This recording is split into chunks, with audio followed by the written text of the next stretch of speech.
talk on the Dueling Visions of the 6 Moon Hill neighborhood in Lexington, Massachusetts, and the Twin Palms neighborhood here in Palm Springs. My name is Colin Flavin. I'm joined by Tim Teckler and Halsey Smith. Tim and I have been practicing architects in the Boston area for the past 30 years, specializing in residential design with an expertise in restoring mid-century modern homes. Tim's and my paths crossed a few years ago when I was designing an art studio addition to a house on Moon Hill, shown on the right. My client pointed out the beautiful renovations that Tim had done to the same house 10 years earlier, shown on the left. When she realized we had not met, she made the introduction and we fast became friends and thought partners around mid-century design. And I guess you'll see that part of the culture of Moon Hill is of cooperation, that two architects could work on a project. In fact, our client thought, wouldn't it be nice to give two firms I respect the opportunity to be part of this experiment on Moon Hill. And then Halsey works for me at Flavin Architects, and she is a graduate of Middlebury College with degrees in art history and feminist studies. You'll soon learn how that expertise ties into our story. I'm sure many of you are familiar with Twin Palms, but how many of you know about 6 Moon Hill? Can I see a show of hands? Okay. I'm not surprised not everyone raised their hands, because Lexington is best known as the site of the first battle of the Revolutionary War, whereas here in Palm Springs, of course, mid-century architecture is the rage. Here in Palm Springs, at Modernist Week, we ride on double-decker buses for a bird's-eye view of spectacular modern houses. In Lexington, back home, we look a little further back in history and celebrate Revolutionary War reenactments. We have two questions this afternoon we'd like to answer. First, what are the origins of Twin Palms, the origin stories of Twin Palms and Moon Hill, and who are the key players, and what were their goals and vision? Second, how did the different visions impact the design of both communities? And at the end, we're going to leave some time for questions. And before I jump into answering these two questions, let me give some background on what makes these developments so special. In post-war America, few architects succeeded in designing and getting built modern subdivisions at scale. It didn't help that the American Institute of Architects discouraged architects from working on tract development, thinking it was beneath the dignity of the profession. Two architectural mavericks did take on the challenge and succeeded in building iconic modernist housing developments. William Krisel designed Twin Palms, and Sally Harkness designed Moon Hill, the first modernist subdivision in their respective communities. While both were modern, the designers and builders of these subdivisions had different visions from one another. Twin Palms was a developer-driven project with a standard profit motive. William Krisel of Palmer and Krisel convinced the Alexander Development Company to let him design a subdivision of 90 boldly modern houses built in the late 1950s. He took a page from the tract housing playbook, making each house similar in plan that would allow him to use an economical kit of parts that could be fabricated in bulk. The properties were sold as a complete package, including home, swimming pool, landscaping, and of course, the Twin Palms.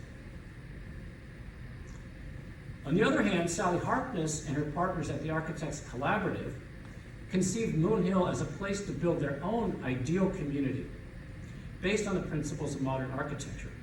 Built in the late 40s and early 50s, it was set up as a nonprofit where all 29 lots were priced the same, despite some, of course, being far more valuable than others. Common land, including a community swimming pool, was set aside to be shared by all residents. Lots were chosen by drawing straws from a hat. The roads, utilities, and common areas were laid out, but the individual lots were left undeveloped, with a shared understanding that modernism would be the guiding principle in the design of the houses and landscapes.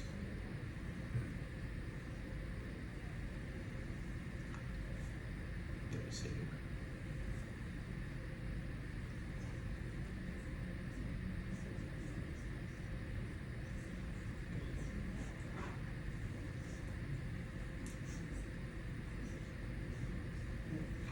I think these two photos taken in the 1950s capture the different visions. On the left, a dramatic photo of twin palms taken by Julia Schulman.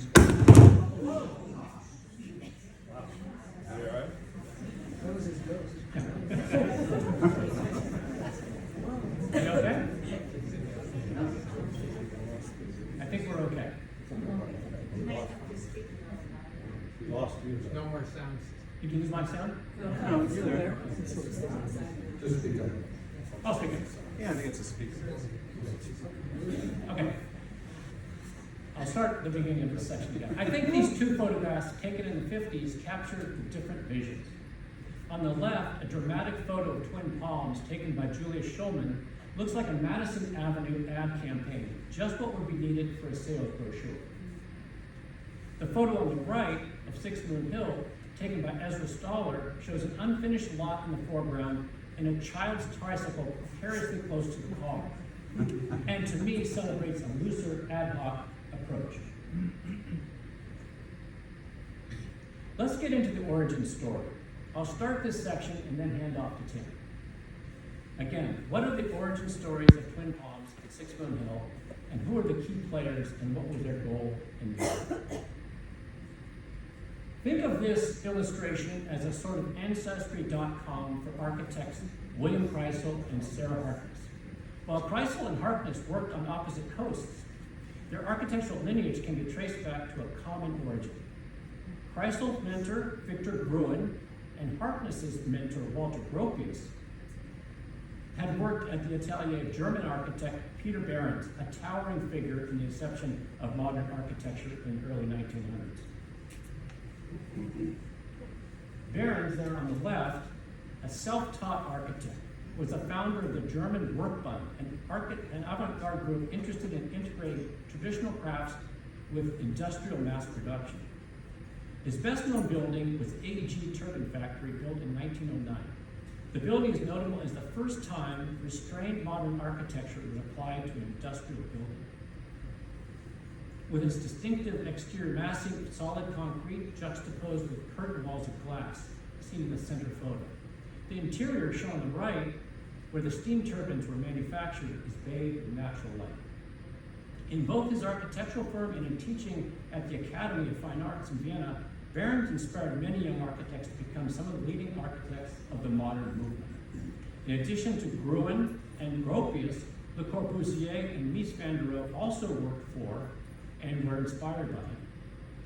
This period of great creativity in the first decades of the 20th century were interrupted by the First World War and came to a close with the rise of Adolf Hitler and the Nazis. Gropius and Gruen and many talented architects and artists emigrated to the U.S. to escape. Gruen emigrated to the U.S. in 1938, arriving in Los Angeles first, after first stopping in New York, as he wrote, quote, with an architect's degree, $8 and no English. Gropius arrived just a year earlier to the East Coast, where he became a professor at Harvard's Graduate School of Design and founder of the Architects Collaborative that he founded along with 6 young partners, including Sally Harkness. I am paraphrasing from a famous quip attributed to Walter Cook, director of the Institute of Fine Arts at NYU, and a favorite of Colorado architect Glenn Rappaport, who's with us today. Hitler shakes the tree, and America collects the apples. American architecture, especially modern architecture, would look very different today if not for the immigration of talented individuals from Europe. Tim is going to pick up the origin story as those apples fall to America and America enters the Second World War.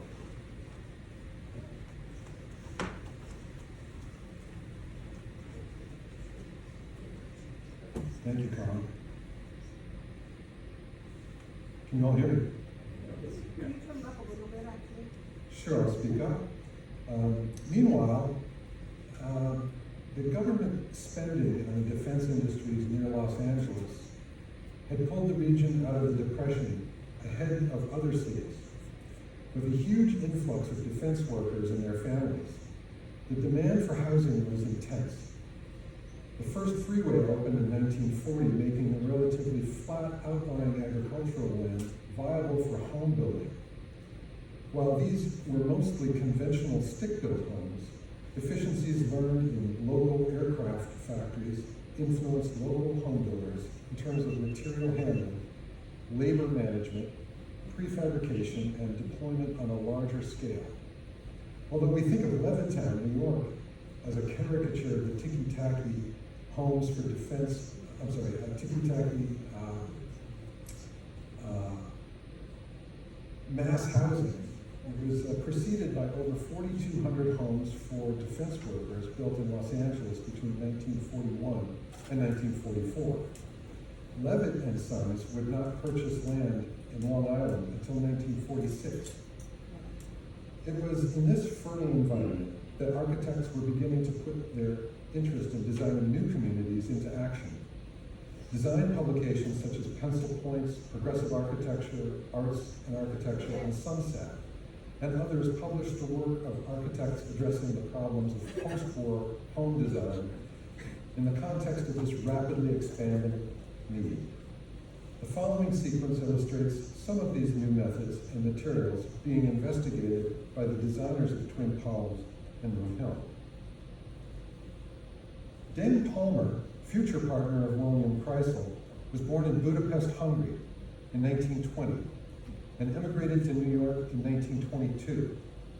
He graduated from the New York University in 1942 and served in the Army Corps of Engineers during World War II as a mapmaker, draftsman, and photographer. Dan and Doris Palmer's competition entry for designs for post-war living, published in Arts and Architecture in 1944, illustrates their concept for a modular home as an integral part of the community character and pattern of living. They insisted that this pattern demanded simplicity, conciseness, and efficiency. The design proposed a more direct use of materials and methods used in aircraft factories, including structural aluminum frames and plastic interior surfaces. A rigorously modular layout was to be offset by flexible sleep study areas and some furniture with wheels for use indoors and out. Palmer moved to LA in 1947 and entered the office of Victor Gruen, where he met his future partner, William Krisel. William Krisel was born in Shanghai, China in 1942 and moved with his American parents to Beverly Hills in 1937. While enrolled at the University of Southern California, he apprenticed with the noted architect interior designer Paul Laszlo, and in the office of Victor Gruen, where he met Dan Palmer. Krisel carefully studied the packaged house system, designed by Walter Gropius and Conrad Wachsman, who had started the General Panel Corporation in between 43 and 45. Krisel's take on the system was that Gropius and Wachsman had successfully integrated the design and manufacturing of a prefabricated housing model, but had not figured out the full process of including financing, marketing, sales, and the larger scale buyer build-in. Krisel and Palmer dedicated themselves to the entire turnkey process. Sarah Harkness, on the East Coast, was a maverick in many ways. As a student at Smith College School of Architecture, she brought the design commission of her parents' summer home to the office of Eleanor Raymond, an early modernist in the Boston area who was 26 years her senior. Harkness worked with Raymond on the house, and it was subsequently published in the Architectural Forum. Upon her graduation from Smith, Harkness and her classmate Louisa Loring Vaughan opened the first showroom for modern home furnishings in Boston, after becoming an exclusive distributor for Artec, the Finnish design company featuring the designs of Alvar Aalto and others. Sarah Pillsbury Harkness met John Harkness, a student at the Harvard Graduate School of Design, where they were married in 1941 and moved to New York, where she worked as a designer of flat pack furniture and as an exhibit designer at the Museum of Modern Art.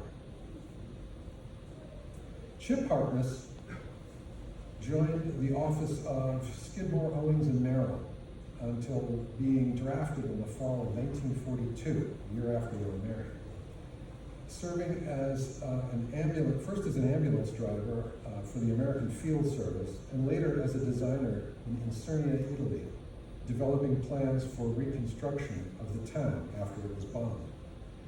After the war, the Harknesses returned to the Boston area and worked out of her mother's attic to enter design competitions. Jean Bodman Fletcher, a future partner in the Architects Collaborative, grew up in Boston and attended the Harvard Graduate School of Design as a student of Walter Gropius and Marcel Breuer. While still a student, she worked for the Federal Public Housing Authority, where she became concerned with issues of regional planning and new models of collective professional work, combining emerging fields of planning, engineering, and landscape architecture. During her senior year, Jean met her future husband and partner, Norman Fletcher, who had graduated from Yale in 1940. Fletcher had worked in the San Francisco design office, design of defense housing for the Farm Securities Administration, before moving to Skidmore, Owings and Merrill in SOM in New York. Jean moved to Washington, D.C. to work for Eero Saarinen, who was then affiliated with the Office of Strategic Services. The couple moved to Bloomfield Hills, Michigan, not long after, to work for Saarinen, Swanson, and Associates. They married in 1945. Jean and Norman Fletcher soon gained recognition for a series of speculative designs and winning projects for national architectural competitions. In their first prize entry for the design of a house for cheerful living, sponsored by Pencil Plants in 1945, the couple proposed a single-story house for Salinas, California, with separate bedroom and living wings connected in an H plan by prefabricated mechanical core. We're changing gears here.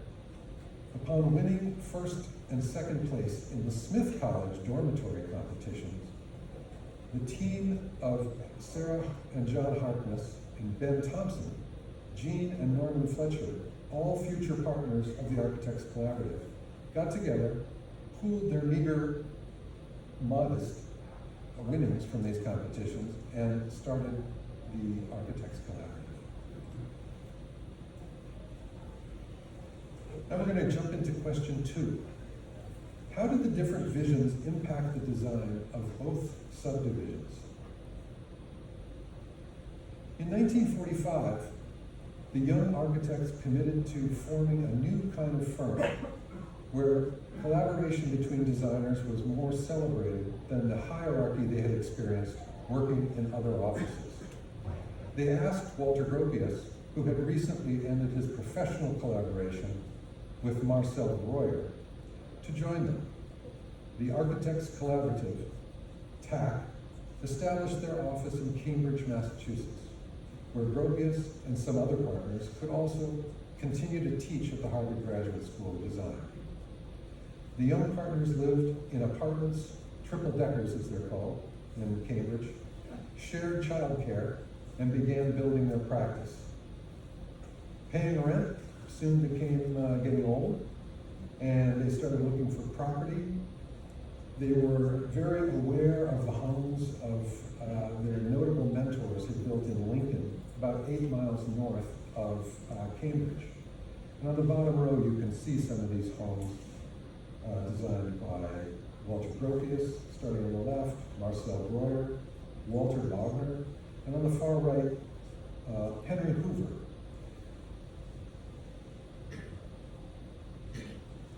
One day, the young partners on a cross-country ski trip just north of Cambridge found 20 acres of vacant land for sale in Lexington. They hatched a plan to buy the land as a group and to build houses that would showcase their designs. At first, they had to convince the skeptical owner of the property of their unorthodox development, but soon won him over when enough business and intellectual colleagues of theirs signed on to the project. Because no co-op law existed at the time, the Six Moon Hill Corporation was formed, giving each of the 29 homeowners 2 shares of the corporation. As Colin mentioned, the process of determining ownership was what you might expect from this idealistic group of pacifists, conscientious objectors, and veterans trying to rebuild the world according to their new collaborative principles, drawing numbers out of a hat. Norman Fletcher said, there was a strong conviction at TAC that ideal communities go far to preventing social conflict. The intention was to create a genuine neighborhood of well-designed houses in a cooperative spirit. 4 acres of common land were set aside for recreation, sports, and escape. Additional conservation land and a neighborhood swimming pool were added later. The curved Moon Hill Road with cul-de-sac was planned as a part of a communal social space where traffic was slow and the children could play out in the open. It's interesting to note that by 1960, about 96 children lived in this area. Each of the houses is designed by a TAC architect with a considerable variation in planning and spatial concepts. As you can see here, the 1-story Harkness house sits on a relatively flat site. The plan features an open kitchen, dining, playroom space with openings to an entry court on one side and a sunny rear yard on the other. The Harknesses doubled the size of this house in the process of rearing 7 children. The 1-story Clark house is sited on the top of a hill with views of the common land below and trees to the south. It is constructed of inexpensive materials and a mixture of modular steel and fixed windows. This is a pattern that continues throughout the neighborhood. The McMillan House steps down a rocky hillside with its split public-private sections connected by a glazed sloping ramp. Note the binuclear plan concept, similar to Marcel Breuer's Geller House of 1945, a couple of 2-3 years earlier. As a side note, McMillan happened to be a ceramic artist who worked with Walter Gropius on the TAC-1 tea service, as you see here, which is a product design collaboration with TAC. This is the Sills House. Like the McMillan House, the Sills House uses a palette of exposed concrete, block, walls, retaining walls, together with floors of natural flagstone. This muscularly anchors the spaces to the site and creates habitable indoor-outdoor terraces while preserving the surrounding trees. Vertical red cedar siding and minimal window and door casings is a common language that ties all of these houses together. The Fletcher House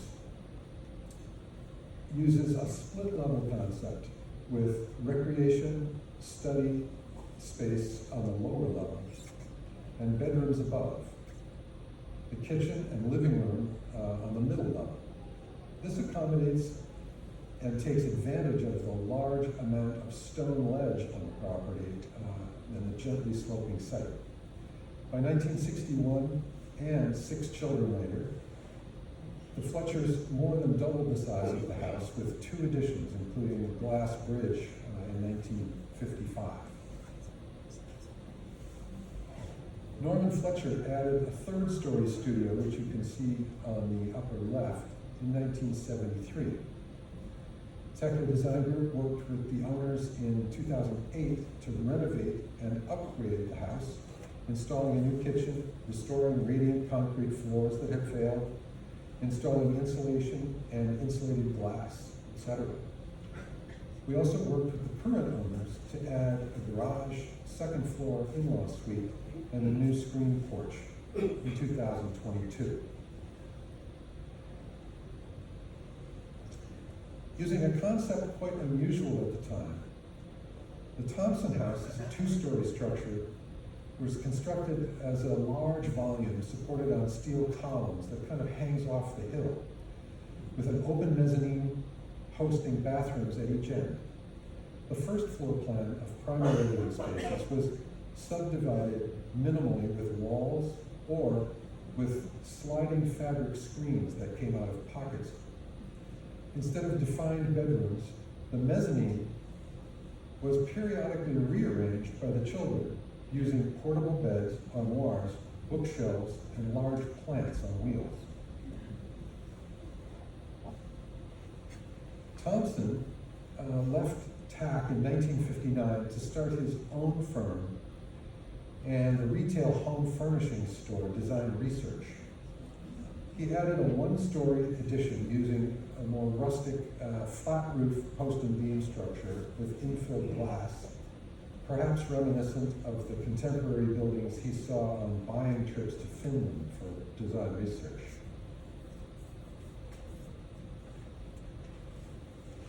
A unique aspect of Moon Hill is that almost all the houses have been altered over the years.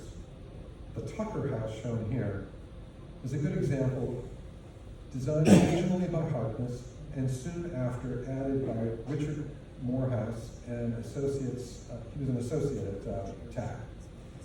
More recently, the house was renovated by Tucker Design, shown in the picture on the left. In the background of that is a photo, and in the photo on the right is the most recent art studio accessory structure designed by Flavin Architects. In the changes designed by Moorhead, Tucker, and Flavin, the modest material palette of gray stain, cedar siding, white trim, and flat roof respects the quiet modernism of Moon Hill. Up next is Halsey's going to discuss the Dueling Visions of Palmer and Krisel and Sally Harkness of the Architects Collaborative through the lens of feminist studies.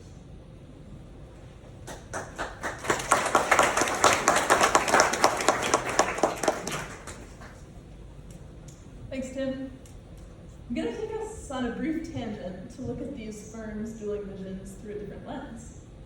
As a feminist studies and art history major, I find it particularly interesting to analyze the dueling visions of Palmer and Krisel and the Architects Collaborative through the lens of feminist studies and analyze the way gendered experiences impacted these two firms.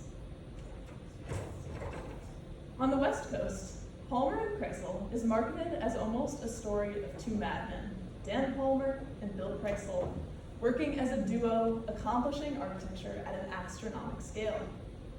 However, as Tim mentioned, Dan Palmer actually began his career by working with his first wife, Doris, on many architecture competitions during World War II, prior to his partnership with Krisel. Here, we see their design for post-war living. There doesn't seem to be much information about Doris, but we can see here her work clearly contributed to Dan Palmer's story. In contrast, Corinne Krisel, Bill Krisel's wife, is directly credited for her role at Palmer and Krisel. Palmer and Krisel were able to market their architectural services as a full package. Corinne Krisel's work was part of this package. She periodically provided color and interior design services for the firm. One notable project includes the interiors and furnishings for the iconic Alexander residence, seen to the left. Krisel was inspired to design and provide color options based on the palette of the surrounding desert. The interiors and furnishings took similar inspiration from the desert hues. Many of these colors have since changed, but this palette is seen in these vintage shots.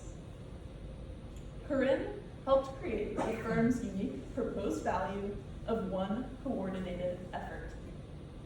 She is remembered for being active in Los Angeles in the promotion of modern architecture. We have more information on the way gender and identity contributed to Jean Bodman Fletcher and Sarah Pillsbury Harkness's experiences at TAC. For those without a background in feminist studies, here's a quick lesson on how to consider looking at TAC and these two characters from the perspective of a feminist studies scholar. Feminist studies is interested in identity and how people's identity affects them due to existing social constructs. For example, how a person's race, gender, and class impact their lives. This concept of identity is well explained by a study which interviewed women who identified as architects. In this study by the University College Dublin, many of the women interviewees did not want to self-identify as women architects, or explain their careers primarily through the prism of gender. This invites us to produce more subtle theories of identity, lived subjectivity, and mechanisms of gender identification in feminist architectural research. The term woman architect, in short, these interviewees were women, but they were also architects. So those two identities intersect to create lived experience. Arguably, Fletcher and Harkness's careers at TAC work to disprove the idea that there are essential gender differences that regard women as inherently less capable architects, while also demonstrating that the social experience of gender difference within a masculinist profession impacted their careers. Fletcher and Harkness were able to set up their lives and their work together, sharing childcare duties between the office and their home lives. For example, Fletcher would take both her children and the Harkness children in the morning, allowing Harkness to spend the first half of the day working at the office. After lunch, they would switch roles, Harkness taking over the childcare duty and Fletcher heading into the office. Let's just say these two didn't have the work from home option. I'm also arguing that Jean Fletcher and Sarah Harkness's prioritization of creating an unconventional and more accessible workplace impacted TAC's prioritization of communal, accessible design. The homes were designed for more inclusive living. The kitchen designs were more open concept, not divided spaces based on gendered expectations of home maintenance and chores. These open designs contrast the Twin Palms kitchens, which were originally closed off from the rest of the house. The Harknesses opted for what can only be described as a kitchen, dining area, and playroom in one.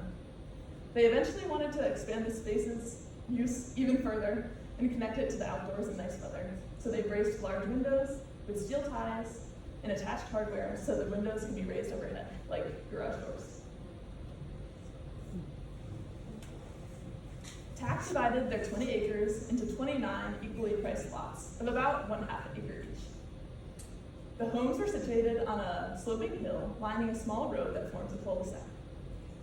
TAC carefully studied which design of Moon Hill Road would create the most communal atmosphere. In the end, they decided one road, which dead-ended in a small cul-de-sac loop, would allow for the most interaction between neighbors and safer passage for children. There were many of them, as you can see. The same inclusive energy is demonstrated in the lack of fences between yards and the footpaths that give passage between Moon Hill Road and Swan Lane. And for today's residents, shorten the commute to the elementary school that has since opened about 1/2 mile away. They also designed with the ability to add on sections without fear to renovate if it was necessary, as families grew and dynamics changed. For example, the Harknesses later expanded their 6 Moon Hill house to include a 2-story wing, set at right angles to the original volume to accommodate their growing family. This directly contrasts the lot line to lot line concept of Twin Palms, where Palmer and Krisel built their homes on tight lots and built as close as possible to take advantage of the comparatively small acreage. There was no room for those houses to grow. Clearly, early in her career, Harkness valued the idea of accessible design and sustainable practices in architecture. She gave voice to these ideals in 1985 as the president of the Boston Society of Architects. In their designs for Moon Hill, Fletcher and Harkness were able to center their own lived experiences in the way in which they moved through the world as architects, as mothers, as wives, and as women. In a 1947 edition of House and Garden, Harkness and Fletcher depict life through a cycle. Titled, Life is a Cycle of Houses. Architecture, family style. Two woman architects look at today's houses and tell how they affect family life.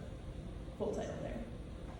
Here, Fletcher and Harkness first begin their cycle in the apartment space with little space and few responsibilities, no grass to cut, and no furnace to tend. They then move that cycle to the transition house where they describe perhaps even sharing a maid, a garage, a washing machine, a drying yard, and even a jungle gym. The third phase is the one they were exploring in Six Moon Hill, that phase of independence with a house that suits the needs of their growing family with more space indoors and out. Finally, they put folks to the fourth part of the cycle, which is the cycle is complete. My dad didn't like that fourth part when I sent this to him. He said, I don't think I want the cycle to be complete yet. But that phase is that your children are married and you return to a less complicated way of life.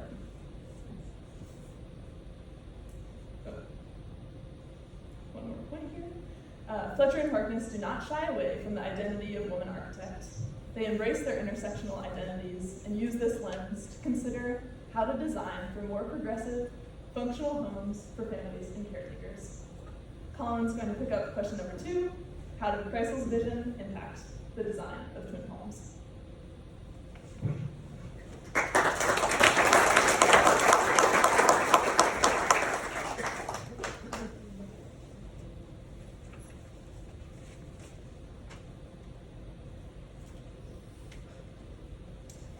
Okay, we're going to move to the other coast, back to California. Krisel attended the USC School of Architecture and then worked at the office of Victor Gruen, who we spoke about earlier. At Gruen's office, Krisel was exposed to large-scale planning work, including plans for the revitalization of many cities' downtowns. And this is close to home for me because he worked on the controversial redevelopment of the West End in Boston, where thousands were displaced from their homes. So literally right next door to where my office is. At USC, he met fellow student Robert Alexander, the son of George Alexander, founder of the Alexander Construction Company, a large-scale residential builder. When Krisel returned from serving overseas during the Second World War, he became aware of the acute housing shortage in Southern California. His friendship with Bob Alexander served him well, as he would soon start working with the Alexander Company that had the knowledge to economically mass-produce housing.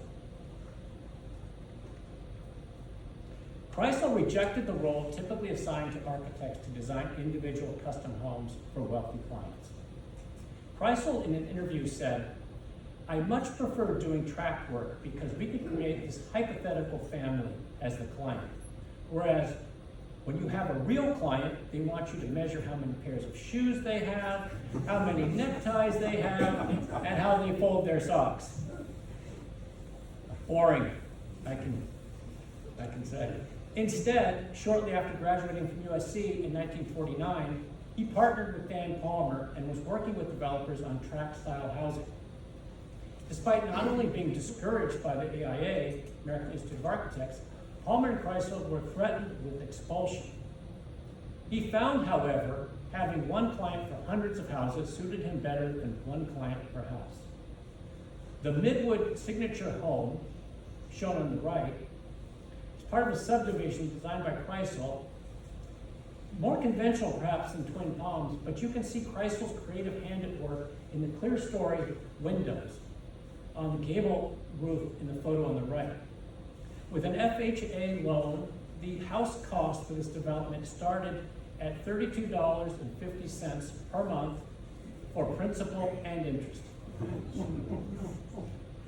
As an architect designing one house at a time for each client, I can certainly understand the appeal of getting it right once and then repeating. Krisel's friendship with Bob Alexander led to George and Robert Alexander visiting the modern house that Krisel had built for himself in LA's Brentwood neighborhood. Unfortunately, the house has fairly recently been demolished. For me, the exceptional quality of this house shows Krisel's talent was on a par with Richard Neutra and Pierre Koenig of that era. Exposed post and beam construction and walls of glass created a continuity between indoor and outdoor spaces. The infinite garden with stepping stones and fountain, shown in the photo on the left, is sublime. Krisel's brilliance was his ability to take these design motifs, make them economical, and then apply them at scale to modern housing developments. Seeing Krisel's own house and some early tract housing he had previously designed must have impressed the Alexanders. They soon hired Krisel to design tract-style projects for them in the San Fernando Valley. This was the perfect marriage. Krisel with his skill as a designer and experience with tract-style housing, and the Alexanders with their skill in economical construction, land acquisition, and financing. A few years later, George Alexander came to Palm Springs to retire, but soon became restless, and he started the Alexander Construction Company here in Palm Springs in 1955. His son Bob was placed in charge of day-to-day operations, and soon after they purchased a tract of open land on the south side of Palm Springs, close enough to the center to be convenient, but far enough away for the land cost to be a bit more favorable. These aerial photos from the 50s show just what a blank slate Palm Springs was at that time. For those of you who arrived by plane, take a look at all the empty space around the airport in the photo on the right. What a contrast from today. Krisel and Alexander worked together to create the first successful modern home subdivision in Palm Springs. Today, this is hard to imagine, as the success of Twin Palms inspired many modern tracts by the Alexanders and others, and helped set the architectural style for the city. In his career, Krisel designed most of the 1,260 houses the Alexanders built in Palm Springs. In his career, Krisel designed over 30,000 houses. Now we're going to take a look at the floor plan layouts of this subdivision. To achieve economy, Krisel and Alexanders laid out the subdivision with 90 equal-sized 10,000 square foot lots. With consistent setbacks to the property lines as required by zoning, it had the making of a typical, monotonous, cookie-cutter housing development. Krisel avoided that in a few clever ways. This annotated drawing on the right of Krisel's site plan shows how he varied the location of the three primary components of the site. The houses shown in red, detached carports in yellow, and swimming pool in blue, to create a varied streetscape. If you look closely, you can even see the locations of the twin palms that he specified. Each 3-bedroom, 2-bathroom house had an identical 40-foot by 40-foot floor plan, giving a generous 1,600 square foot interior space. To achieve economy, Krisel stuck to a few key design principles. By using the same compact square shape 90 times, the speed of construction was increased and efficiency was gained on the foundations, wall framing, and exterior siding. The construction crew was able to learn the layout once and then repeat it. The same plan also allowed him to make the most of off-site prefabricated components, like kitchens and door frames. Similar to Krisel's own home, he used post and beam framing set on a concrete slab, allowing for generous expanses of glass. All mechanical surfaces were located under the concrete floor, freeing up the roof to be more sculptural. The floor plan is very well thought through, with the more, quote, public kitchen, living, and dining spaces shown in orange, organized on one side, and the private bedrooms and bathroom spaces shown in red, organized on the opposite side. An effective strategy to provide acoustic separation for sleeping while the party goes on. Tim and I marvel at the relatively small scale of the typical mid-century home. Our clients today often ask for 4,000 plus square feet. And our initial conversations often involve trying to persuade them to make the house smaller and maybe of higher quality. And I have to admit, with limited success. The square shape is also very clever and it allowed Krisel to definitely rotate the floor plan 90 degrees on adjoining lots to give each home a unique presentation from the street, with the front door facing directly on the street as shown in the center plan, or facing to the left or to the right. Even as the floor plans rotate, Krisel is smart to keep the public kitchen, living, dining spaces facing away from the street and toward the pool, backyard, and outdoor spaces, allowing a seamless flow from inside the house. Now we add in some other components. These plan diagrams illustrate how Krisel located the carport and pool to complement the floor plan arrangements and create additional variety. In the left and right entries, Krisel cleverly creates a shaped courtyard between the carport and house that recalls the courtyard in his own home that we looked at earlier. There were 3 floor plan options. Pictured on the left is a left courtyard entry plan, in the center, the front entry plan, and on the right entry courtyard plan. In this slide, we see what a world-class puzzle master Krisel was. In addition to rotating the floor plans and varying the locations of the carport and pool, Krisel adds further variation with different roof lines shown along the bottom from the left to right is the butterfly roof, and in the center is the gable roof, and on the right, the extended butterfly roof. When I first toured Twin Palms, I didn't even realize that Krisel had repeated the exact floor plan for each house, as each home feels so unique. Here are a few recent photos of the butterfly gable and extended butterfly roof, showing how unique each house is. Now let's take a closer look at one of the front entry houses. In the photo on the right, clear story windows bring light into the kitchen and bedrooms. The white slatted fence creates a privacy screen from the path from the carport to the kitchen. And notice how the orange 7-foot wall extends beyond the house on the right side to give privacy to a patio outside the bedroom. In the photo on the left is a view of the same house from the interior. Note how beautifully the clear story window brings in view and light above the kitchen cabinets. A few years back, I visited 2 of the butterfly roof houses, and I think these photos illustrate how well Krisel set up an elegant post and beam structure that has been left exposed in both homes. As you can see, both of these rooms are almost identical to one another. The clear story motif is interrupted by a perfectly placed fireplace. One can sit comfortably looking at the fire and outside toward the flanking windows. To my mind, Krisel created an almost perfect balance between the strength of architecture and an openness that allows the homeowner to engage with the design and add their personal aesthetic touches. And it's so impressive to think such economically built housing continues to be embraced by the owners 67 years later after it was built. And now we're going to go back to Tim for concluding remarks.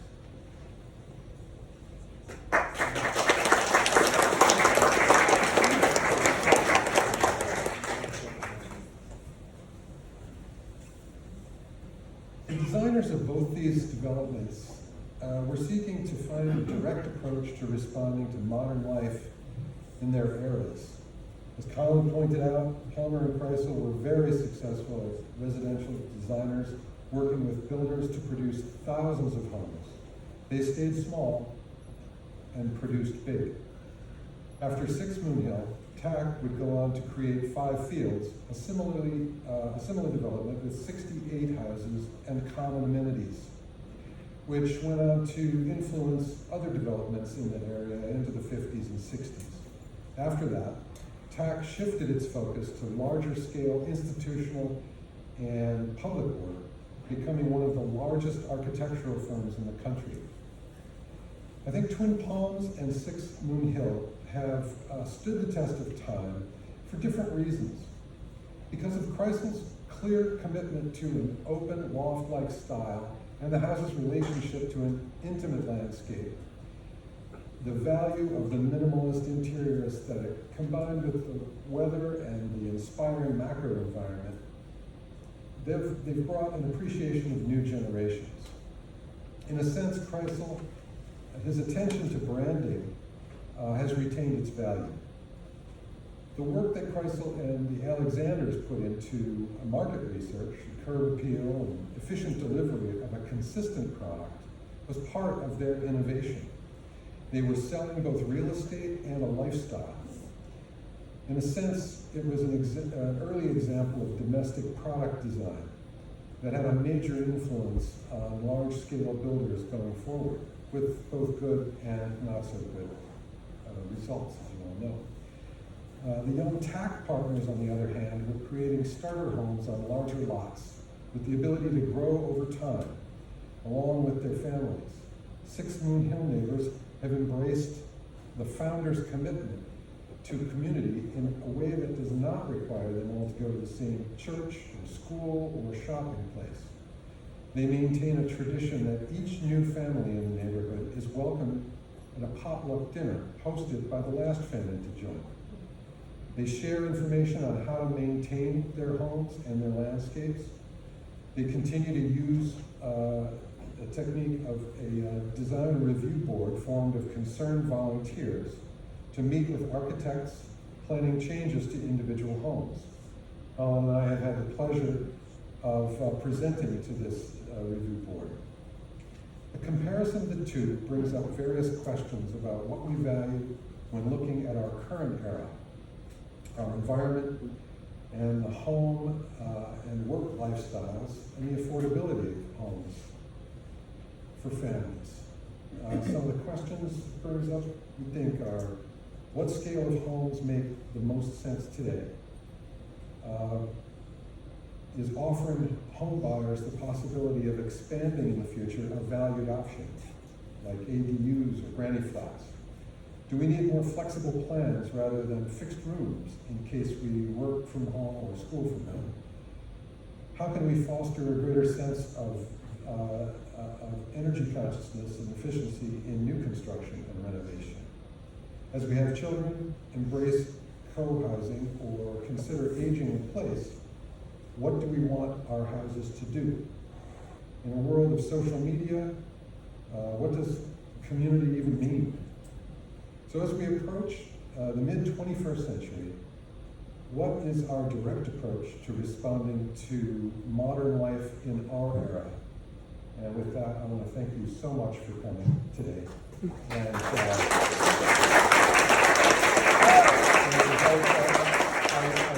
don't know how much time we have, but invite informal questions from anybody, and invite my partners to come up, and any questions you have, let me know. Thanks again.